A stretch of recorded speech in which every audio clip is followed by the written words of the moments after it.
I guess we're on and running now, according to the red light, so good morning.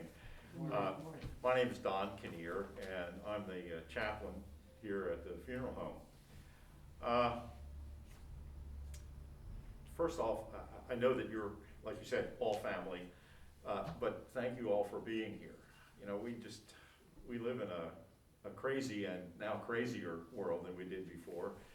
And you know, we have so many choices in front of us, even places where we could be. So the fact that you're here really does express, you know, your love for Pat, and you know, that's a big deal. So thank you, given the choice of other places you could be. We're meeting at, it's kind of a crossroads. We're at the crossroads between grief and gratitude, and between the past and the future. And where we are right now is at kind of that, right at the center of the intersection. Except, you know, unlike a traffic intersection, this one isn't busy in the center. This one is absolutely still. It's the still point. It is this moment where we meet and where God meets with us. It is the moment that's referred to as eternal, because it's always now, no matter when that is. So we're here to celebrate a life, but to acknowledge a death. We're here to commend Pat's soul back to God and commit his body, his earthly remains, back to the ground. We're here to say goodbye to a past, but we're also here to say hello to a new future, which is going to look very different. We're in the times of COVID-19, we're kind of getting used to looking at new futures that look very different than the past. You know, people say, well, we'd like to get back to normal. But maybe there isn't a normal. You know, maybe normal is just something that we've all made up. And so a circumstance has changed. We've gone through essentially a rite of passage, and that's what we're doing today. We're actually conducting this rite of passage. We go through a lot in our lives. We go through birthdays are a rite of passage. They're where 1 year passes and we get to come into a new year. We go through the rite of marriage, where two people become one, and everything changes. Graduations, rite of passage, everything changes. You leave that past of school behind, and all of a sudden you're out in the workforce. And it's very different. And the same thing is true when we go through the funeral rite, because what had been is now gone, maybe. But we're facing a different future regardless. So, our faith assures us that we are all children of a living and a loving God, and that as such, when we love, God is part of us and we are part of God. We're inseparable. And oddly enough, we're also inseparable from one another. We are all part of this one big, huge family that spreads all over the world, and for all we know, all over the universe. The thing that binds us together is love. It's what knits us together through our friendships and our affections and with the people in our family and throughout our lives. So, the one thing that's valuable to know about this is that, you know, all of these threads of friendship and everything that have kind of knit us together in a fabric during our lives, they don't suddenly unravel and disappear at death. We may indeed bury a loved one, but we never bury our love. That's the part that carries on. That's one of the reasons that we we have tears. If we had no love, we'd have no grief. They're two sides of the same coin. And so tears are actually the work of the Holy Spirit. They're a spiritual insight. They're an insight into the fact that our love has not died. Not only hasn't it, it cannot. And so as we progress forward, there are going to be times you'll just be talking, have a funny thought, something will happen, and all of a sudden, boom, tears. And it makes no sense at the moment except that something has come in and said, yeah, the love's still there. It's still there. So, will you join me for a moment in prayer? Creator God, we thank you for the gift of life, from our first breath at birth to our last breath at our departure. We live amidst the wonder and the beauty of your creation. God of compassion and comfort, thank you for the gift of Pap's life and the blessing he was to those whom he loved. We come to you with our hearts filled with gratitude for his life and with great sorrow at his loss. Bless the hearts and souls of all here and everywhere who are grieving or who have suffered the loss of a loved one. In these unusual times, we also pray a blessing over all first responders, healthcare workers, and all who work in life-sustaining fields. Watch over them, keep them safe, even as we ourselves take safety precautions against COVID-19. Divine Parent of us all, you are the source of infinite love. When everything else fails and all falls apart, you are still present with us. You are the unmoving center point, the stable anchoring place, and the eternal wellspring of life itself. Bless those who are ill with healing, those in pain with relief, those who doubt with light, those who are weak with strength, those who have lost their way with guidance, and all who sorrow with your deep, abiding peace. Amen. Okay, here's your opportunity to join in. If you would open up, and the first thing in there, other than the message about greeting and opening, is the 23rd Psalm. And we're going to read this responsively. I get the small type, you get the bold type. And what I've tried to do is actually give you all the good bits. So before we do this, though, let me kind of set the scene a little bit. This, obviously not in English, but in ancient Hebrew or Aramaic, was written about 2,700 years ago. That's 27 centuries ago. So while we're reading this, think about this, that this has been available to people for 2,700 years. It's been read, it's been shared, and there's a reason that it's lasted, because it's a touchstone. It's something that people find some comfort in, because it's actually a series of promises, but it's also a prayer. It's David's statement of faith. This was written by King David, or at least that's who it's attributed to.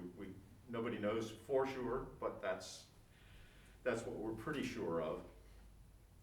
And given when this occurs, it was written at a time when he had been thrown out of Jerusalem. He was the king, and he had been thrown out of Jerusalem by his own son, Absalom, who had mounted an army against his father and decided that it was time for him to go. And so David writes this in exile.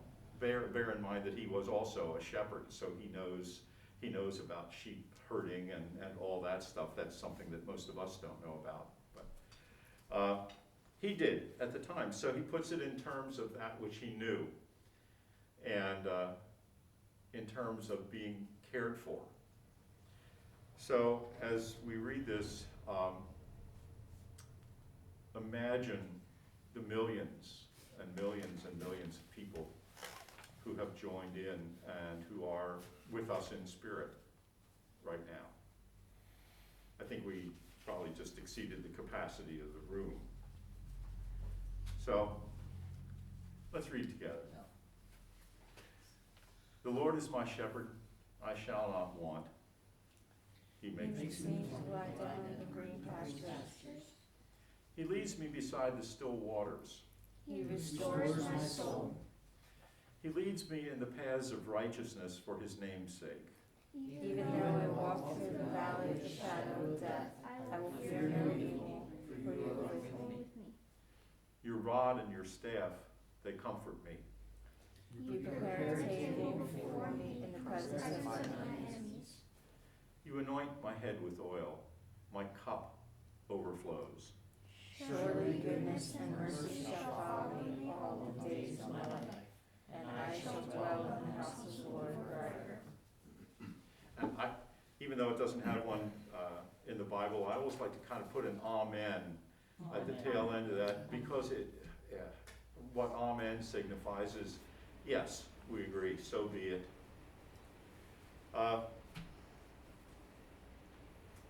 Words of comfort, to know that even when we're alone, we're not alone. Never can be. It's just, it is not possible. So a couple of short readings here.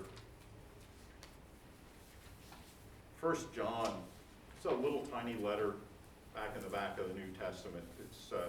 It's short. It's among the shortest ones there. And John has this to say. He said, God is love. Those who live in love live in God, and God lives in them. This is how love is made perfect in us, that we can be without fear of the day when God judges us, because in the world we are like him. Where God's love is, there is no fear, because God's love, perfect love, drives out fear. So essentially, when we take up residence in a life of love, God takes up residence in us. That echoes back to Pat, who took up a life of love. And we'll talk about that, and you'll talk about that, and that will be a topic of conversation, because how he loved might have been different from how some people did or do, but it's love nonetheless, and probably just as perfect as the love that they're talking about here. The second one is from Micah, one of the, again, short book, one of the lesser prophets, not because he wasn't important, but because he didn't write much. And he says, this is at the end of whole being a bunch of questioning. People are saying, what kind of a sacrifice do we have to make God happy? What do we have to do? Do we have to kill 10,000 rams and, and all this and that and the other thing? And Micah says, whoa, calm down.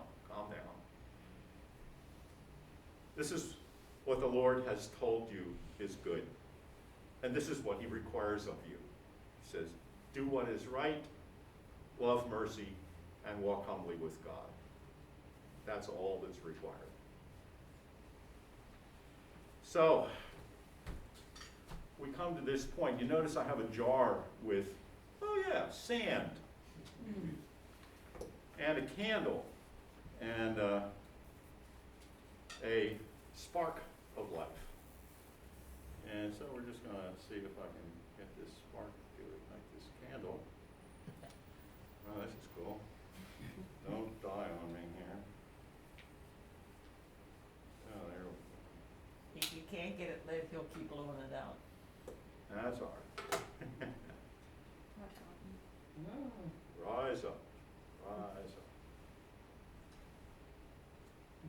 This is why they told us that we should always pre-burn a candle before we're planning to light one in a ceremony. but I think we're okay. He's gonna pull it out. Randolph Hainley, better known as Pap. 82, born in Denver to the late Benjamin F. and Mary G. Miller Hainley, known for his strength, his loyalty, his quick-witted humor, and his steadfast love of family, has gone on to his greater calling. I love that term, greater calling. That's absolutely brilliant. On May 29th, 2020, he leaves behind his dedicated and loving wife of 64 years, Florence. There are so many who will miss their own special moments with this beloved man who provided them with his wisdoms, his stories, his care given to them throughout his life. Most of his family resides in Pennsylvania, but his friends transcend the states. I think that means that they're everywhere. Due to his travels and his most cherished home, Ocean View Resort, for over 50 years, well, just 50, I guess. He was known as the unofficial mayor for 57 years, more than 50, closer to 60 in that case. He held a deep love for the ocean, beach, lake, swimming, morning biking, and visiting with his friends. Okay, let me explain something, and I know this because my wife is from New Jersey. That beach refers to Rehoboth, Miami, Muscle Beach in California. Shore refers to New Jersey because you go to the Jersey Shore. That's where it happens. There are two ocean cities. There's one in Maryland, and they have a beach, but there's one in New Jersey, and that's the shore. I know that Pap, Randy, was a welder with high steel, and apparently he liked that. That got along with him pretty well. He had a talent for it. But he had a talent for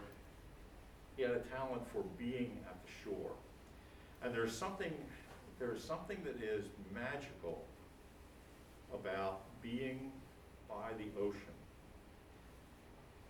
There's the power of it. There is something that puts us in perspective when we sit on the beach. I don't know how many of you have ever sat on the beach and watched sunrise? And sunset. There is nothing like it. There really isn't. Because one of the things that happens if you get out early enough before the sun really gets up, if there are other people on the beach, all you can see are shapes. You can't define them as people. And as the sun rises further and further and the light shines on them, you can first determine that it actually is people. You can determine their gender, male or female. Or maybe it was a dog. You know, sometimes a dog will go out and watch sunrise, you know. We'll wait. Okay. And there is this whole thing with sand. Now, I noticed, you know, we were talking earlier that you actually brought sand from the campsite and from the lake? The lake. The lake. And the ocean. And the ocean. There is something about sand that is also magical. You notice that this is a jar with sand in it, but the jar is sand too. Glass is melted sand, reformed. And it's striking because in that transformation, through the sand, if it were all sand, you couldn't see that light. But through the transformation of sand into glass, you can see the light that's inside. And I think that may be part of the transformation that happened when Papa was down at the shore. It was easier for people to see the light inside when he was by the ocean, at the beach. That light will not, like this candle, the candle will burn out. Pap's physical being has burned out, but the light still exists. The candle's only part of the light. If you look around this room, even if I blew out the candle, the light would still be here. And even at night, when we go out, the stars are still there. They remind us that light shines even in the darkest time, always. Pap, his life from November 18th, 1937 to May 29th, 2020. I did a quick calculation. I'll tell you the answer in a minute. But first I'm going to read this little tiny bit from Ecclesiastes. For everything there is a season. This is not the whole thing, by the way. And a time for every activity under heaven. There's a time to be born and a time to die, a time to cry and a time to laugh, a time to grieve and a time to dance, a time to embrace and a time to turn away, a time to search and a time to quit looking, a time to keep and a time to throw away. This next one can be read two ways. A time to tear and a time to mend, or a time to tear and a time to mend. A time to be quiet and a time to speak. November 18th, 1937 to May 29th, 2020. That is 723,432 hours, or 30,143 days. And somehow, in 20 minutes, or 25, or 30, we're supposed to summarize everything that happened in that time. When the truth is, what happened in that time was a miracle.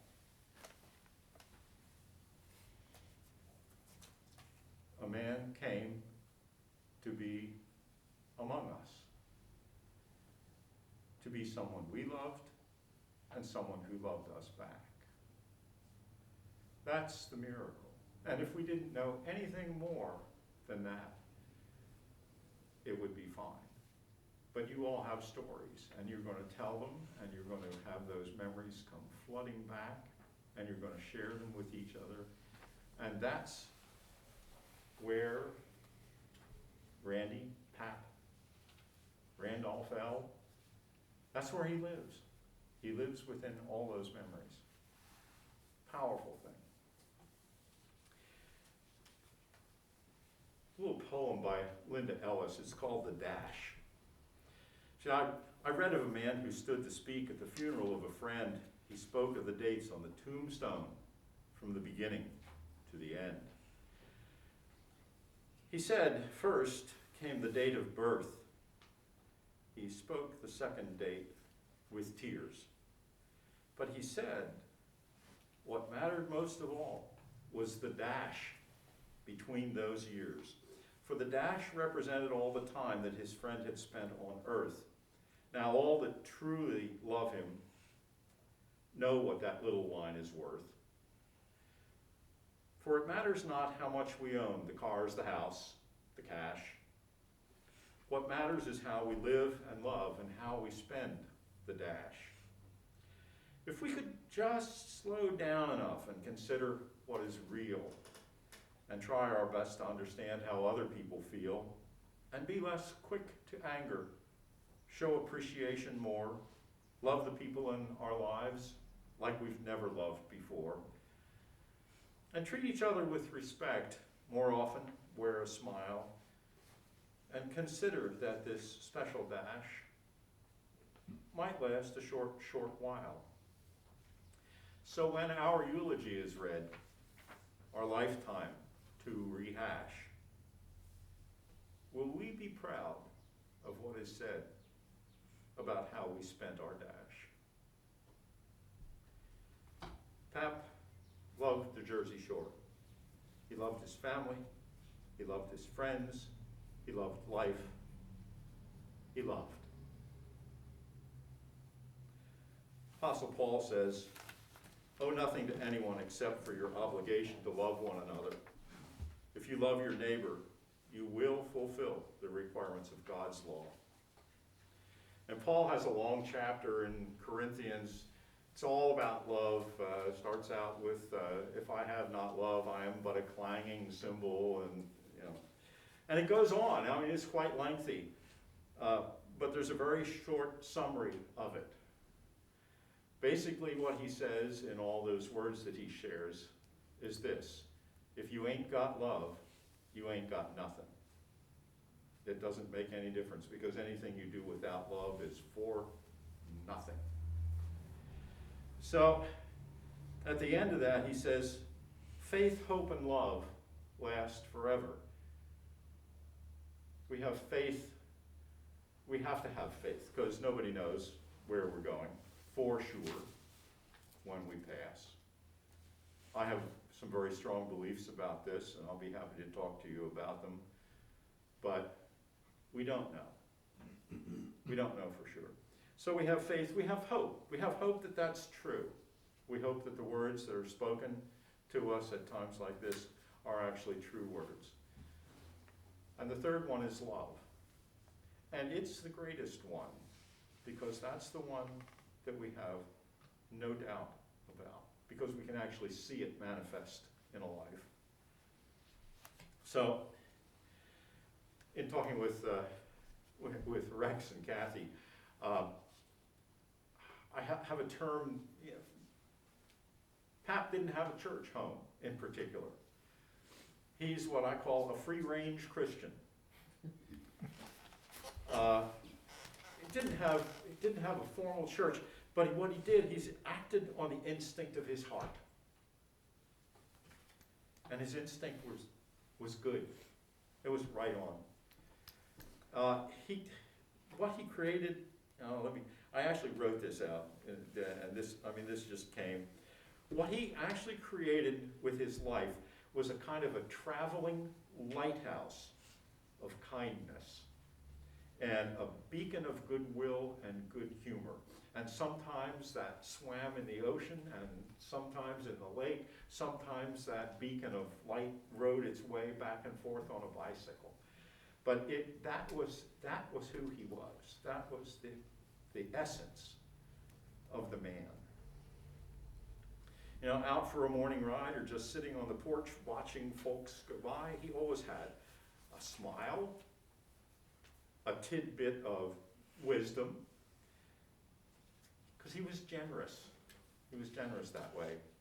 If you want a word, hospitality is a good one.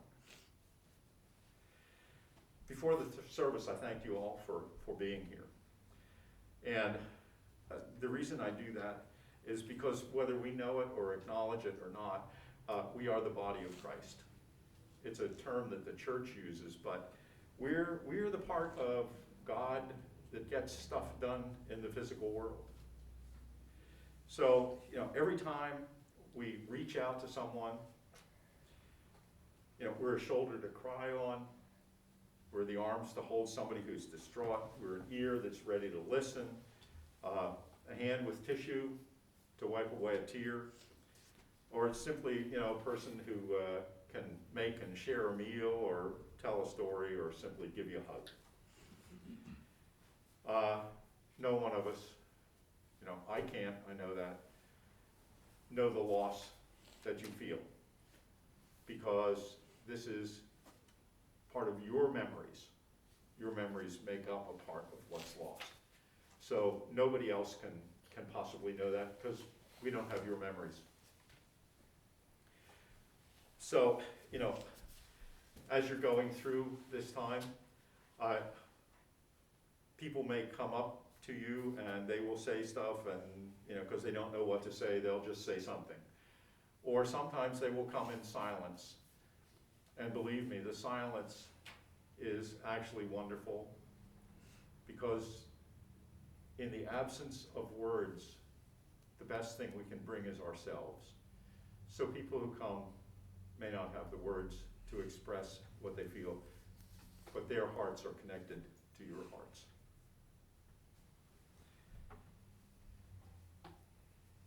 He was a light. He was a light. You know, anytime when you walk into a dark room, what's the first thing you do? Turn on the light. Turn on the light, that's right. Hit the light, and we never think about the, you know, we just turn on the light. We never think about the enormous network of power that gets that bulb to light up, because that doesn't make any difference. We don't consider what kind of a bulb it is. All we're interested in is having the light so that we can see by. So the expression, "You are the light of my life," everyone comes into our lives as just as a light bulb in a darkened room. They allow us to see things differently. And as you go through the next days and weeks and months, my invitation is simply this. I invite you to consider what Pap's particular light was, and what it allowed you to see about yourselves. And if you find something of great value as you ask those questions, take that thing that he was for you and be that for someone else. Because that's his legacy. You're his legacy. You are Pap's greater calling.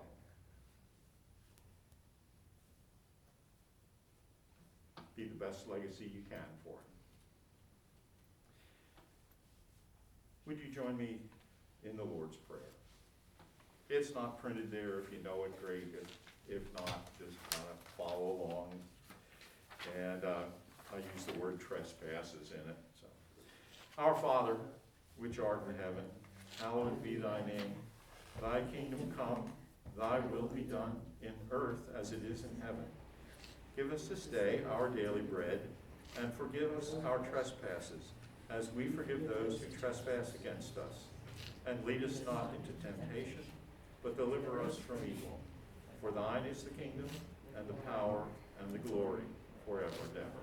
Amen.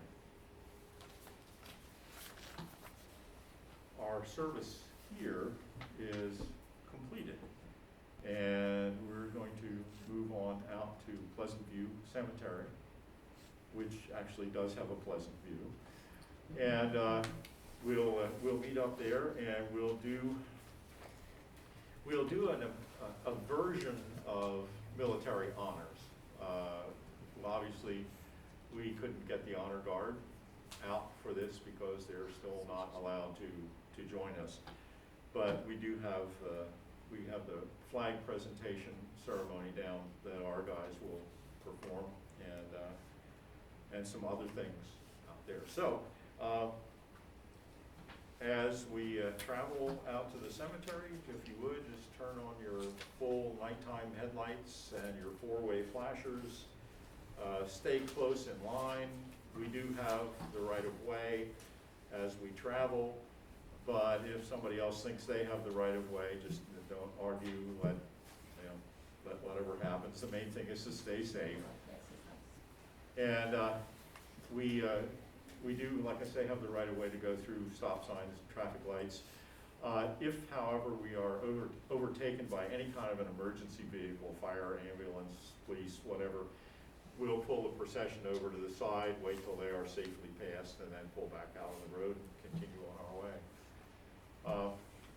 It has been an honor to do this part, and also to the completion of the commendation and committal ceremonies. So Thank you. Thank you for being here. Thank you for loving. Thank you. Well, I'm gonna blow this out. I hate to do that, but I'm going to because, Keep you on. because this is going along with you. And you can put the lid on us. Actually, why don't we just, I think we're safe to put it on now. There you go.